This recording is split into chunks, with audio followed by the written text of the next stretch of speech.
يا رب بالمصطفى بلغ مقاصدنا واغفر لنا ما مضى يا واسع الكرم يا رب بالمصطفى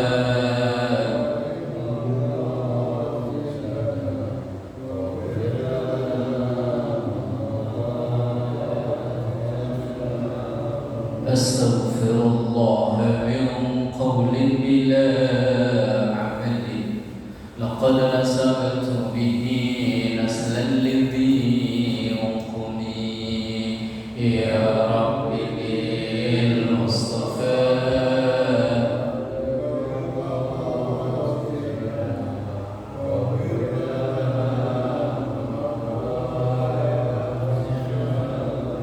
دعا إلى الله فالمستمسكون به مستمسكون بحبل غير منفسم يا رب بالمصطفى بلغ مقاصدنا واغفر لنا ما مضى يا واسع الكرم اللهم صل وسلم وبارك عليه وعلى آله وأصحابه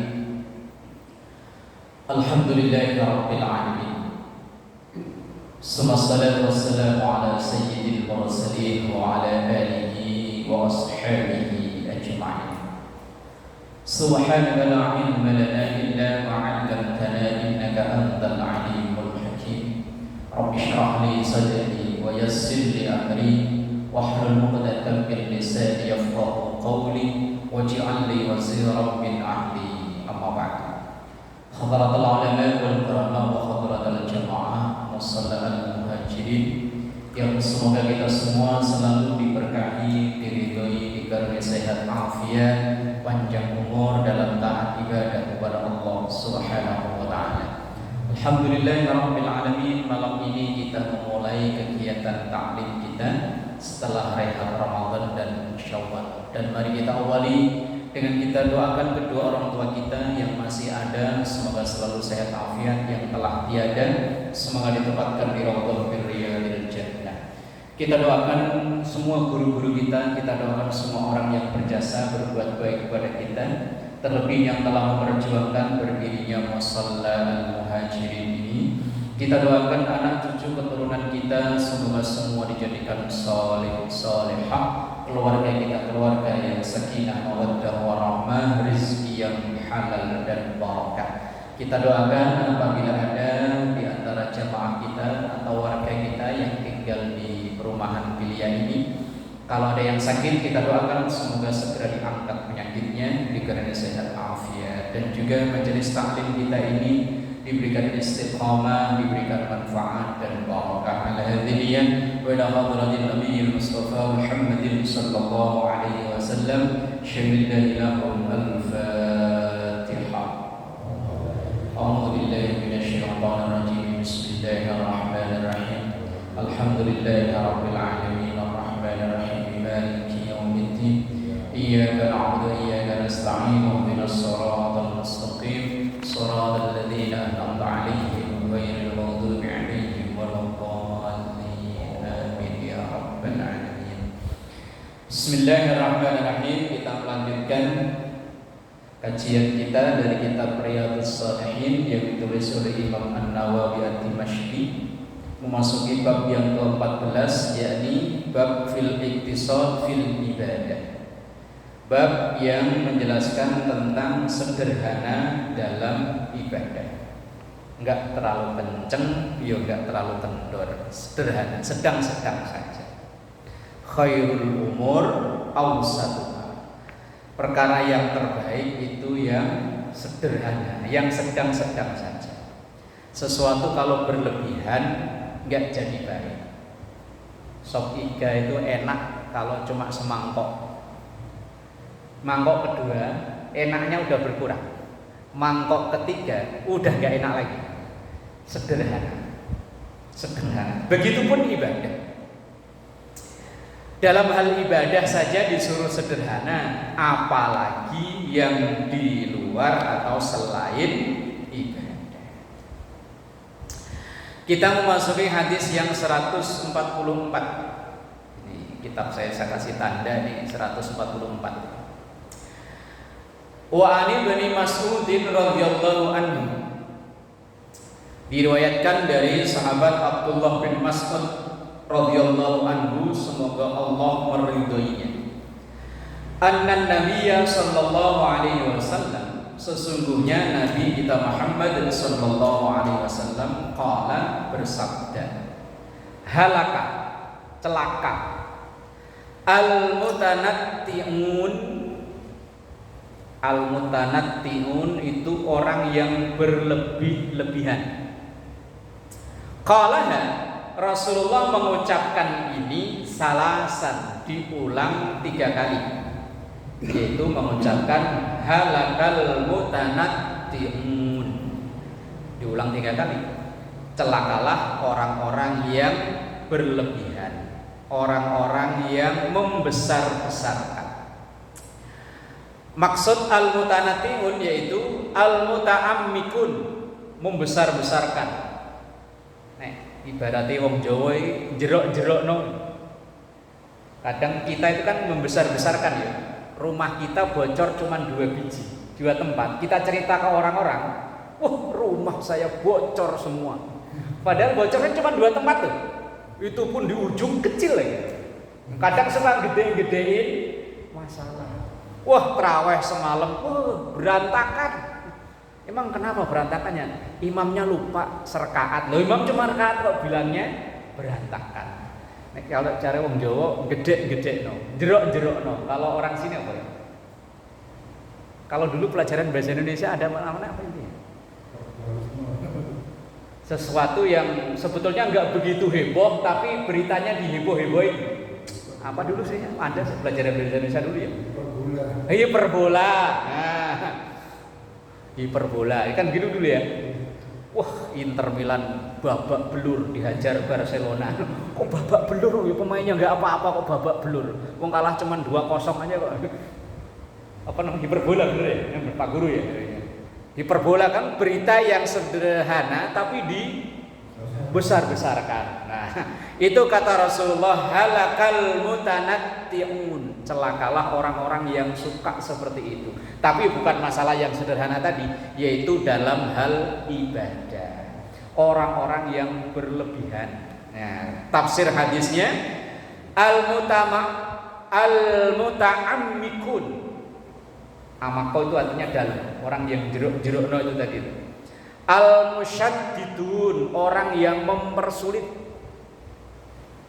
Kadang-kadang orang yang menyampaikan pengajian itu kayaknya neraka semua. Semuanya salah. Ini salah, itu salah, ini neraka, itu neraka. Loh, surga dibikin luas, yang nempatin siapa?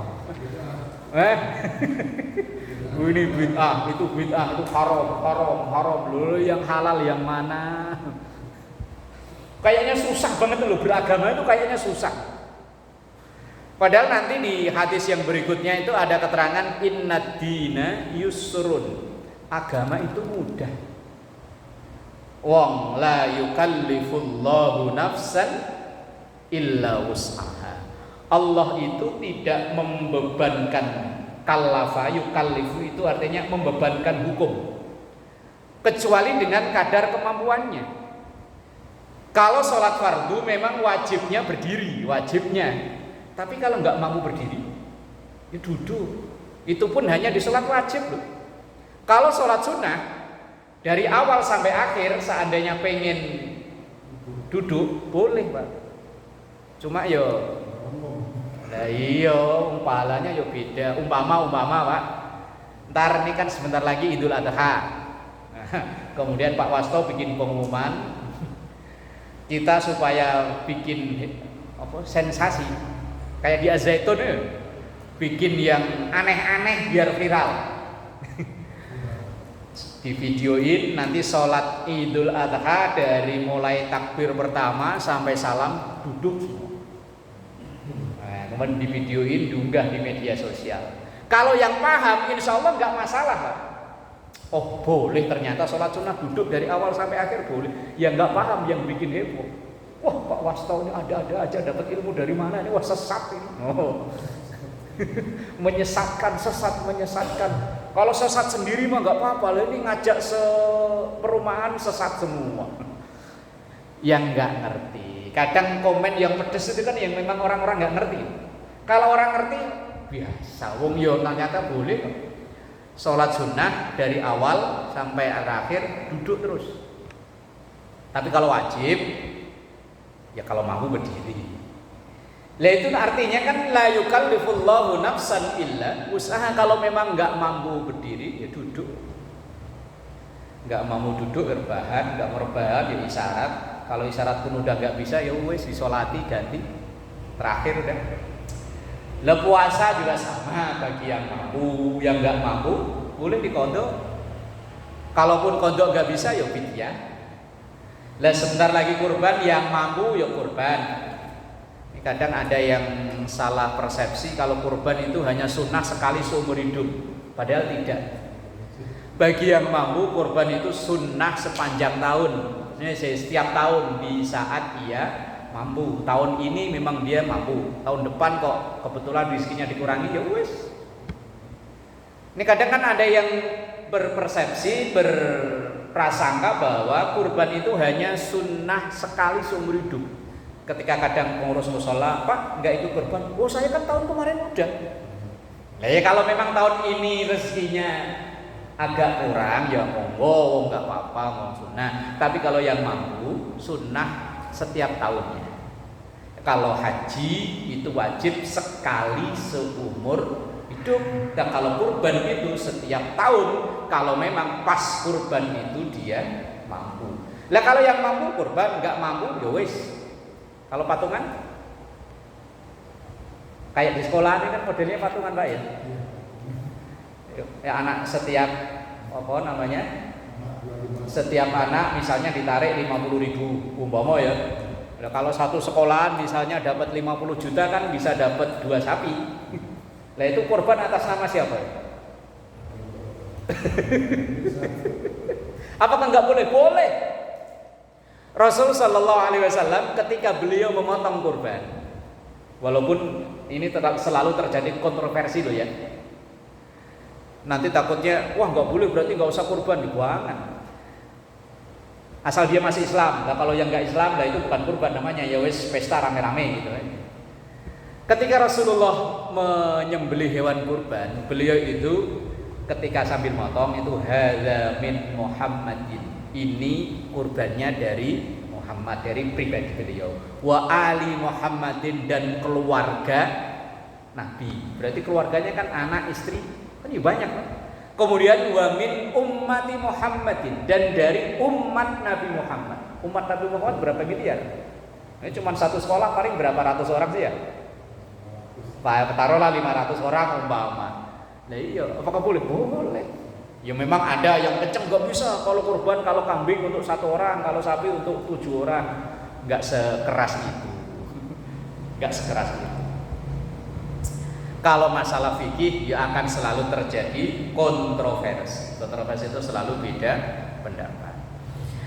Lah tadi Rasulullah sampaikan halakal mutanatti'un, celaka orang yang jeruk-jerukno, orang yang memperbesar-besarkan. Lah mutanatti'un itu artinya musyaddidun, orang yang kenceng banget. Fi ghairi maudhi'i syadid, di tempat yang tidak seharusnya dia keras. Orang yang keras di tempat yang tidak seharusnya keras. Ya dalam beragama itu ya ada kalanya ya harus keras, tapi ya enggak selamanya keras. Ya ketika dikala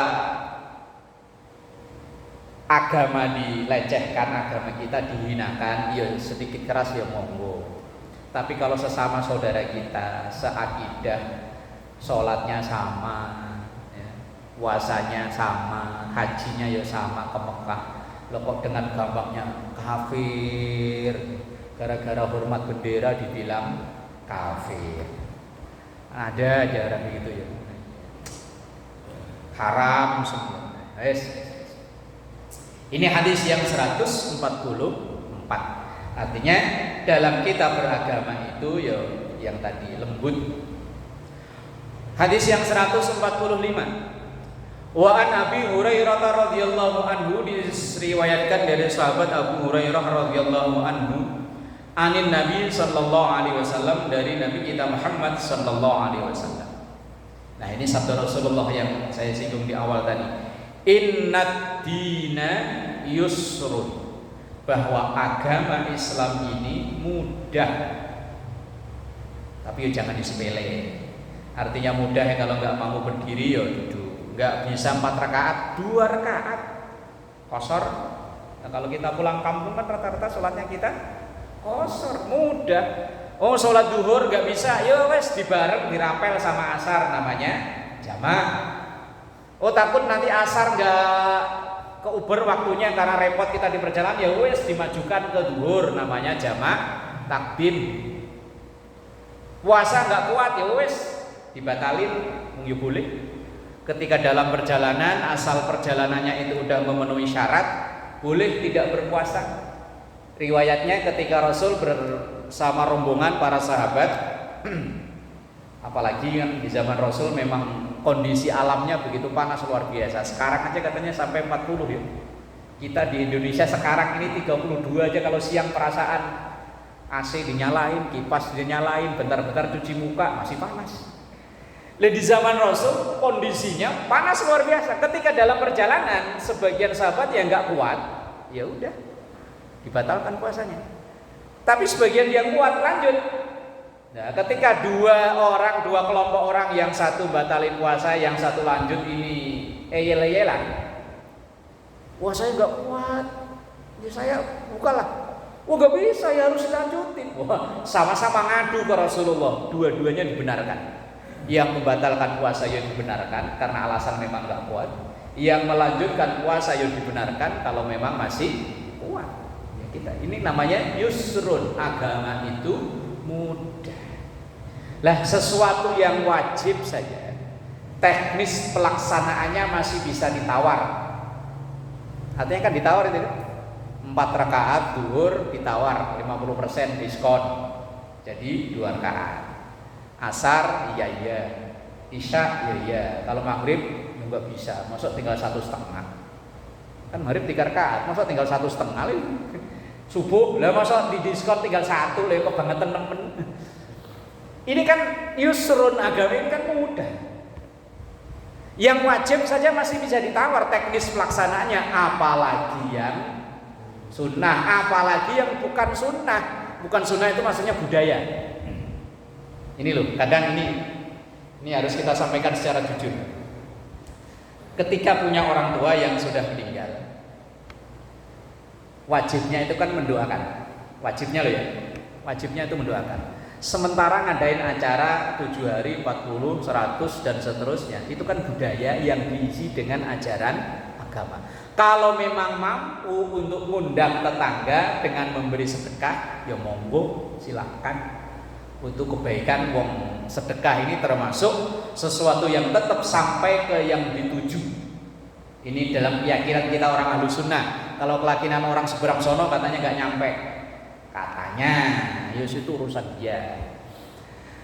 Nah, yang wajib itu mendoakan. Sementara untuk sedekah dan lain itu sunnah. Nah, sementara untuk mengundang orang ngadain acara itu kan budaya. Lah, kalau memang dia tidak mampu, ya jangan memaksakan diri sampai minjem duit. Sampai misalnya sesuatu yang untuk wajib dialihkan ke sana. Untuk wajib itu misalnya untuk bayar anak sekolah, itu kan wajib. Kalau orang yang ngontrak ya untuk bayar kontrakan. Kalau orang yang masih nyicil rumah ya buat cicilan rumah, ini yang wajib. Jangan sampai sesuatu yang wajib dikalahkan untuk sesuatu yang tidak wajib. Kecuali kalau memang dia duit banyak, yuk mau. Ini kadang di budaya kita itu memaksakan diri sampai pinjem duit ke sono kemari buat ngadain acara sesuatu yang tidak wajib.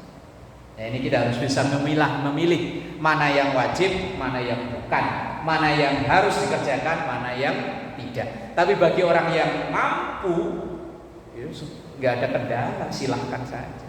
Yang bermasalah itu kan orang yang tadi pas-pasan. Nah, inna dina yusrun, sesungguhnya agama itu mudah. Wa la yushaddad dinu illa alaihi. Orang-orang yang terlalu keras dalam beragama justru maka akan ditinggalkan. Ya kalau misalnya misal ada orang baru mau ngaji, baru datang sekali ngaji. Begitu dia datang langsung kita takut-takutin. Kalau kamu sholat kamu Fatihahnya nggak benar, tasdidnya nggak jumlah 14, hurufnya nggak 145, sholat kamu nggak sah. Lah orang baru mau belajar sholat digituin. Lah ya kapok besoknya nggak mau sholat lagi. Lah iya, orang baru mau belajar sholat langsung diancam, ditakut-takutin. Lah dia mau belajar sholat kan udah bagus, takut-takutin. Makanya kayak kalau kita baca sejarah para wali songo yang menyebarkan Islam di bumi Indonesia ini kan begitu lembutnya, begitu toleransinya terhadap orang-orang yang baru kenal Islam. Begitu toleransinya. Lah kadang kita kok galaknya. Di awal-awal hadis ini kan ada ceritanya di kitab Riyadhus Shalihin ini ada orang yang mau tobat. Ya memang dosanya besar sih. Dia bunuh orang 99. Datang ke orang nanya, datang ke Ustaz lah. Ustaz, saya mau tobat. Oh bagus. Dosamu apa? Saya bunuh orang. Berapa? 99. Wah, nggak bisa. Dosamu terlalu gede, nggak bisa dimaafin, nggak bisa tobat, nggak terima. Orang yang mau tobat kesel, bunuh sekalian biar lempeng jadi cepet. Wah, akhirnya dia masih pengen tobat, jalan, ketemu orang yang tadi itu yang lembut. Waalaikumsalam, Ustaz, ya saya mau tobat, alhamdulillah. Tapi dosa saya gede, Ustaz. Apa itu bunuh orang? Dulunya 99. Ya karena ada orang yang bilang dosa saya nggak diampuni, saya lempengin aja cepet. Oh, nggak apa-apa. Kalau kamu nggak mau taubatan nasuha, diampuni oleh Allah. Itu umat Nabi Muhammad itu umat yang paling enak. Kalau ada satu kitab tulisan Syekh Alwi Al-Maliki namanya Syarafu Ummati Muhammadiyah. Enaknya jadi umat Nabi Muhammad.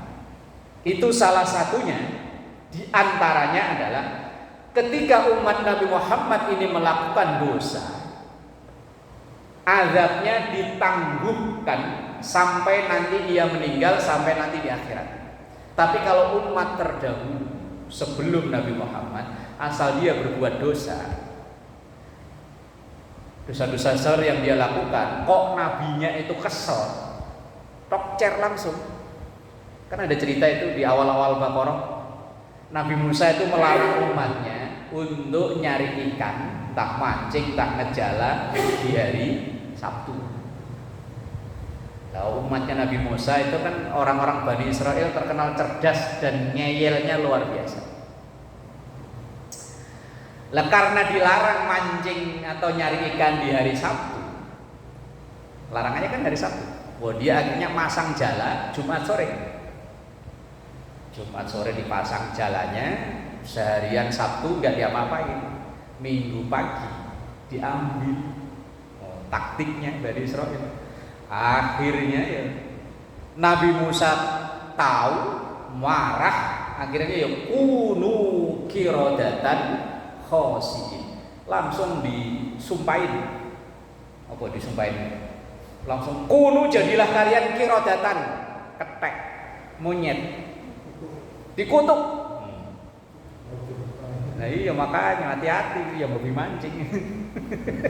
Tapi kan bukan umat Nabi Musa ya. Iya, kita umat Nabi Muhammad. Umat Nabi Muhammad mah aman. Umat Nabi Musa dilarang mancing hari Sabtu lah kok ngejala, malah dimancing dilarang malah ngejala. Kutuk jadi monyet. Oh, itu umat Nabi dulu. Nabi Muhammad aman. Pokoknya asal malam yughorgir, selama nyawa itu belum nyampe ke masih ada tempat untuk diampuni. Contoh lagi, ini yang paling sangar itu memang umat Nabi Musa. Ketika Nabi Musa itu akan Kholwat itu apa? Kalau orang Jawa semedi lah. Kalau orang Sunda naon? Bos, meditasi kan bahasa sekarang enggak. Pokoknya dia mengasingkan diri ke Bukit Tursina yang watini waturi sinina itu selama 40 hari. Lah santri-santrinya dititipin ke saudaranya Nabi Harun. Lah Nabi Harun ini kan orangnya terkenal apa ya? Enggak bisa tegas. Sementara Bani Israil itu terkenal ngoyalnya luar biasa. Begitu Nabi Musa pergi, orang kan yang enggak seneng dengan Nabi Musa kan nunggunya udah lama. Saya incer Nabi Musa kalau pergi, santri-santrinya mau saya kerjain. Datang seorang yang namanya Musa Samiri dengan punya sedikit kesaktian, anak sapi bisa ngomong. Nah kemudian kata Musa Samiri, ini loh yang wajib kamu sembah. Akhirnya mereka pada nyembah anak sapi. Kemudian sehari 2 hari ketika Nabi Musa selesai meditasinya, selesai uzlah, selesai semedinya, ngelihat santri-santrinya udah nggak nyembah Allah malah nyembah anak sapi. Nabi Musa marah, langsung mohon pada Allah. Ternyata dapat petunjuk cara taubatnya dengan bunuh diri. Serem. Lah kita nih umat Nabi Muhammad lagi pusing mumet, biasanya ke mushola, ke majelis taklim, lagi pusing mumet datang ke pohon gede, Mbah, lagi sulit ini Mbah. Lah begitu besok-besok tobat diampuni. Itu umat Nabi Muhammad. Umat Nabi Musa, nggak ada kata, nggak ada cerita, sikat. Itu agama kita itu yusrun, mudah. Tapi ya jangan disepelekan. Lah orang-orang yang keras, orang-orang yang begitu ya akan ditinggalkan. Seandainya dulu Wali Songo datang ke Indonesia ini nyebarin Islam kok galak, langsung bid'ah, sesat, neraka. Mungkin Indonesia ini mayoritasnya bukan Islam, mungkin. Kalau saya pernah dengar pemaparan sejarah, datangnya Islam di Indonesia dan di Thailand. Patani itu apa? Thailand ya. Nah, di Patani yang mayoritas Muslim itu dulu konon katanya Indonesia dan Thailand itu masuk Islamnya bareng. Tetapi di Indonesia ini bisa berkembang dengan pesat, di Thailand enggak. Bahkan jadi minoritas kan sekarang. Itu salah satu penyebabnya dari pemaparan ahli sejarah itu, di antaranya orang-orang yang menyebarkan Islam di Thailand itu ya tadi modelnya keras, langsung nunjuk, sesat, bid'ah, neraka. Wah, akhirnya ya bukan pada ikut, malah langsung ditantang, golok pedang dicabut, tusuk. Nah, tapi kan Wali Songo kan, yes ya ora apa-apa. Menyan apa namanya itu yang naruh sesajen biarin dah. Cuman teknisnya sedikit digeser, dirubah.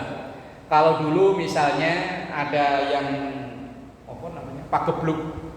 Pagebluk Indonesianya apa? Pagebluk itu banyak musibah itu. Ya kalau orang Jawa dulu kan, orang tua-tua dulu bilangnya pagebluk. Kalau orang Jakarta apa namanya? Wabah. Lah kalau kepercayaan dulu sebelum Islam, kalau ada seperti itu, wah ini berarti Bathara Kala ngamuk, jin ngamuk, akhirnya bikin sajen di pohon-pohon besar, di perapatan-perapatan dilempari apa, ditaruh sajen. Ama orang-orang tua dulu, sajennya itu kalau dulu kan cuma bubur merah putih sama uang 100 rupiah sama pisang yang paling bontot nih, paling bawah. Oh, sama orang-orang dulu diganti, Pak. Jangan cuma bubur merah putih, masak nasi dikasih lauk, nanti pisangnya yang gede, duitnya ya kalau perlu yang gede bagiin ke tetangga. Sajennya biar gak cuma segini doang, bikin besek yang banyak. Karena sabda Rasul hadisnya as-shadaqatu tadfa'ul bala, sedekah itu yang nolak bala. Enggak langsung syirik enggak, tapi sajennya diganti, digedein, kemudian bagi-bagi ke tetangga kanan kiri. Lah ini loh yang nolak bala. Coba kalau langsung ditunjuk syirik, oh yang digituin marah, langsung nyabut keris kalau orang dulu. Kalau apa namanya itu, baca siapa itu yang Yang Jogja itu Gus Miftah ya. Perjalanan dakwahnya untuk menyebarkan Islam di kalangan orang-orang begitu kan luar biasa. Kalau dia langsung neraka, bisa dikeroyok. Tetapi walaupun banyak kontroversi, tapi kan di antara sekian yang berprofesi sebagai itu adalah 1-2 yang akhirnya berhenti taubat. Itu karena tadi lemah lembutnya yang membawa Islam. Lah orang-orang yang keras itu akan ditinggalkan. Waqaribu, dekati, saling mendekat. Ya kayak tadi caranya Gus Miftah untuk menerangkan Islam ke orang-orang begitu ya didekati. Bahkan saya pernah dengar salah satu ceramahnya ada yang wanita begitu ditanya, kamu semalam dapat berapa? Dapat 1 juta. Ya udah nih. Terus ditanya, kamu dapat 1 juta. Nah, kalau kamu dapat 1 juta langsung pulanglah, udah cukup. Nah, kata Gus Miftah, udah nih saya kasih uang 1 juta. Kamu pulang. Nah, kata teman-temannya, Gus, sekarang dikasih 1 juta, besok juga balik lagi. Jawaban Gus Miftah apa? Paling tidak malam ini dia tidak zina. Walaupun besok entah zina lagi, tapi paling tidak malam ini. Kalau seandainya malam ini dia tidak zina, kemudian dia dipanggil oleh Allah, ya insya Allah husnul khotimah. Paling tidak malam ini. Itu luar biasanya. Terus kalau di Jawa Timur siapa? Gus Miftah yang dakwah di tempat-tempat seperti itu. Ya ini dalam rangka qori, didekati. Lah kalau mereka itu jauh, ya makin jauh. Orang-orang yang belum mau itu kok dijauh, ya makin jauh, didekati. Kalau dulu para wali songo, orang Jawa dulu senangnya gamelan, ya didekati dengan gamelan. Orang-orang yang pencinta dangdut enggak akan mungkin kenal katakan Tuhan itu satu. Di pengajian enggak mungkin dengernya di dangdutan, ya makanya Roma Irama ya bikin lagu yang qul huwallahu ahad, Tuhan itu satu. Walaupun orang seberang sana musik haram. Ya sebuah lah ya. Wa absyiru, dan berilah kabar gembira. Jangan ditakut-takuti neraka melulu. Wong misi Rasulullah itu ya keseimbangan. Basyiron wa nadhiron. Ia memberi kabar gembira tapi juga memberi peringatan. Kalau di neraka melulu orang pada takut ngajinya. Bil ghadwati war rauhati wa syai'in minad duljah.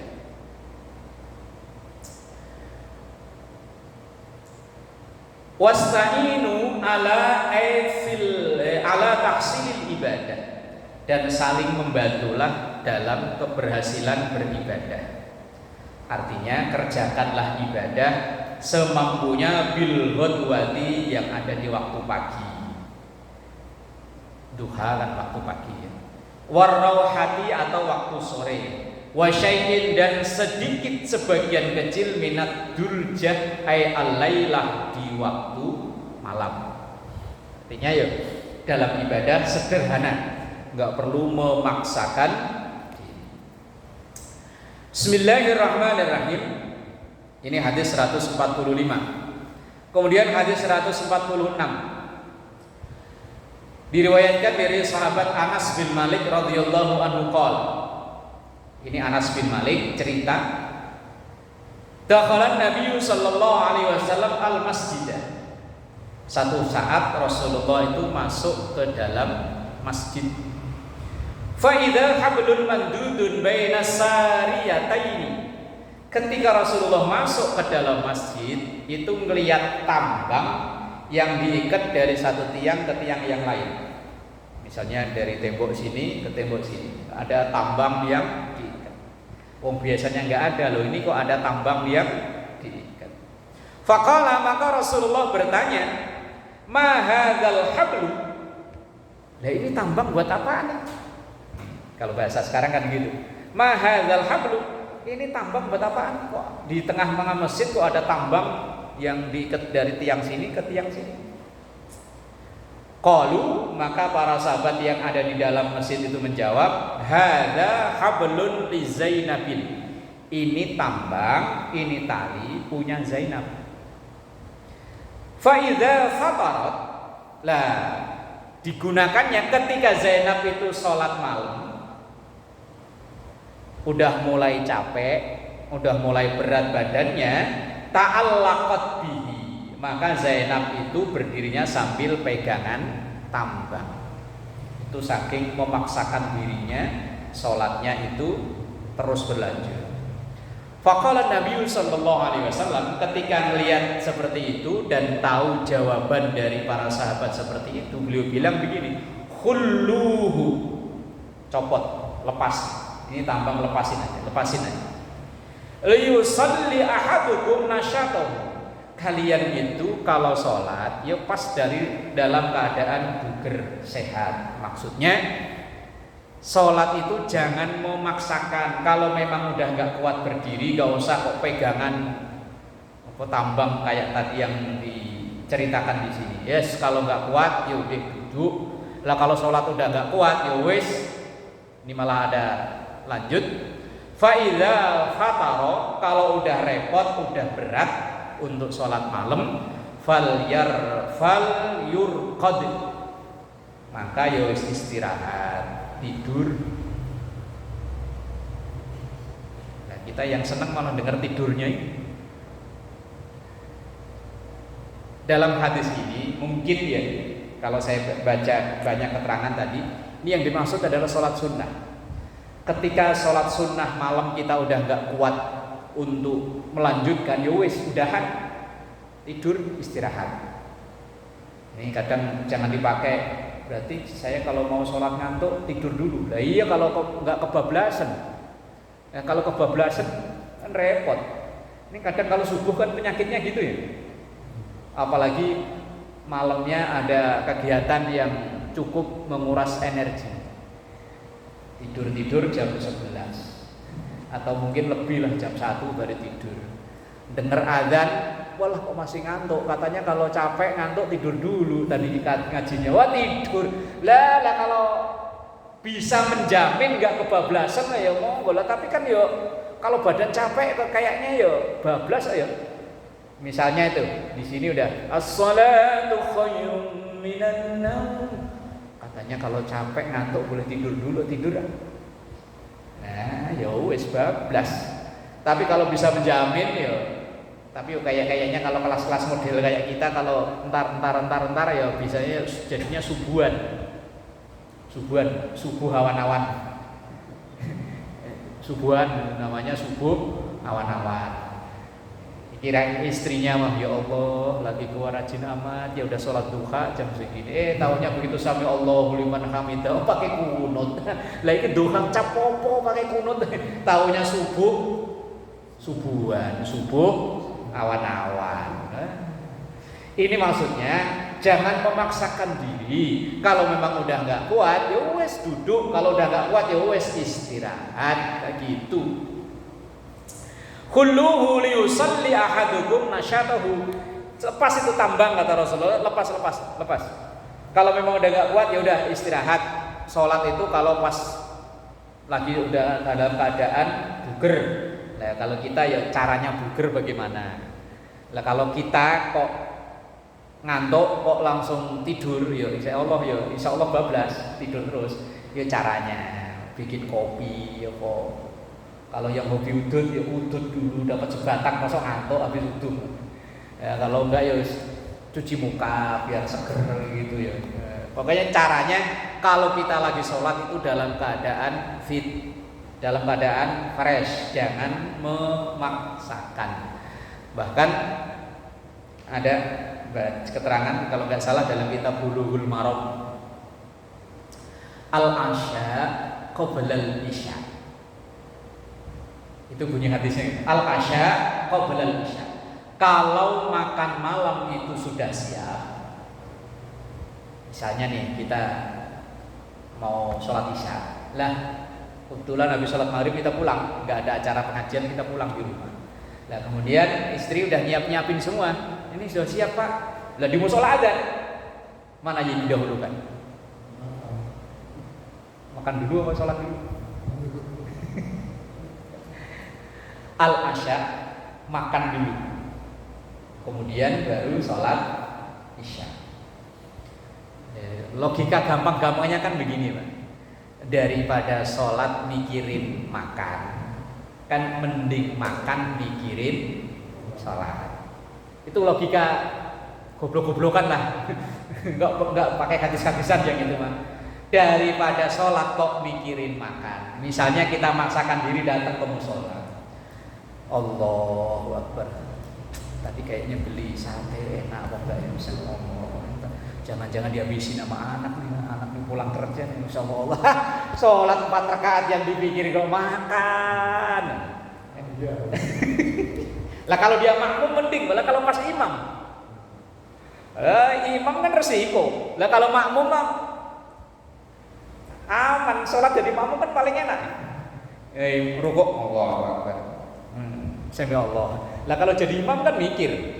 Lah sambil mikir pikiran buyar gara-gara di rumah kepikiran, jangan-jangan bakso dihabisin sama anak nih. Bisa kejadian baca apa namanya, kayak kemarin ini ada kasus, ada orang bertanya, ngimami tarawih saking pengen cepetnya Fatihahnya nggak kebaca. Begitu Allahu Akbar langsung Bismillahirrahmanirrahim. Alam tara kaifa fa'ala rabbuka bi ashabil fil. Makmum yang di belakang subhanallah, imamnya enggak ngeh. Masa baru takbir udah subhanallah. Mungkin bacaannya yang salah, ganti. Nah, karena kalau tarawih 20 kan wah mungkin bacaan saya salah, ganti kan. Ara'aital ladzi yukadzibu bid belakang masih subhanallah. Salah saya di mana kata imam? Ternyata Al-Fatihahnya yang belum kebaca lah. Padahal kan Al-Fatihah wajib. Kebetulan hari berikutnya itu saya yang imamin di musola gitu. Kemarin begini Pak Ustaz, imamnya itu selesai kami pada ngobrol, imamnya nggak ngotot. Padahal kami semuanya loh Pak. Ya, kalau ibaratnya di musyawarahkan, makmum jamek, dia sendirian. Kan yang menang yang banyak. Enggak, tadi baca Fatihah udah saya baca. Kata jamaah, belum Pak Ustaz. Pokoknya begitu Allahu Akbar langsung baca surat. Nah, iya, kalau makmum terima beres lah, terus kayak begitu gimana? Wah, akhirnya makmum ya namanya makmum kan ya udah di subhanallah berkali-kali, imamnya tetap langsung rukuk, imam terpaksa ikut. Aneh-aneh. Nah, artinya ketika kita sholat itu ya kondisikan fisik kita lagi fresh, lagi bagus. Ya, kalau memang tadi itu ngantuk ya sedikit kopi dulu, capek ya istirahat dulu. Ya, kan gitu. Nah, ini hadis yang 147. An Aisyah radhiyallahu anha.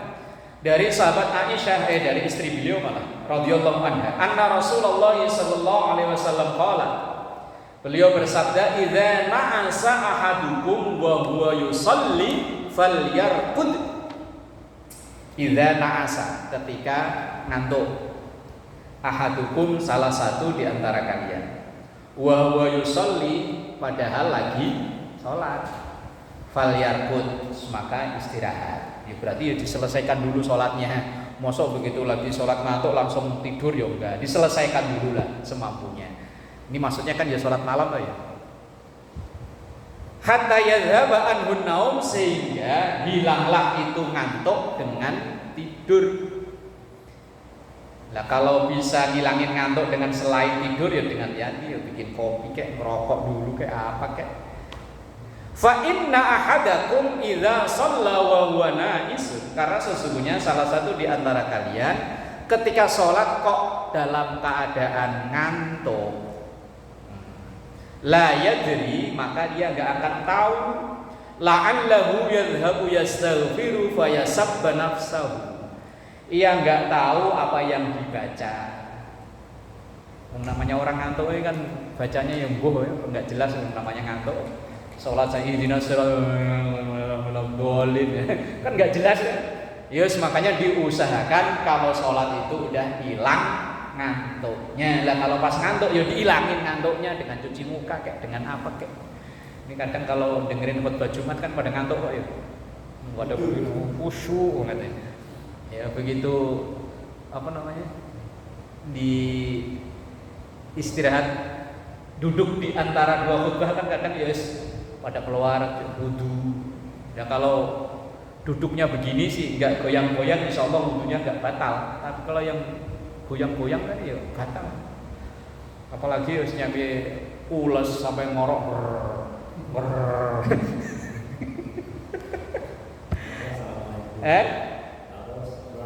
Tahu-tahu sholat sudah sallallahu ala Muhammad, dia masih wiridan, ternyata merem. Ya, ini hadis artinya sederhana. Kalau memang nggak kuat ya wis istirahat. Nah, kan gitu ya. Wa an Abi Abdullah Jabir bin Samurah wallahu a'lam bissawab. Birakatil Fatihah. A'udzu billahi minasyaitonir rajim. Bismillahirrahmanirrahim. Alhamdulillahirabbil alamin arrahmanir rahim maliki yaumiddin. Iyyaka na'budu wa iyyaka nasta'in ihdinas siratal mustaqim siratal ladzina an'amta 'alaihim ghairil maghdubi 'alaihim waladdallin. Astaghfirullahaladzim.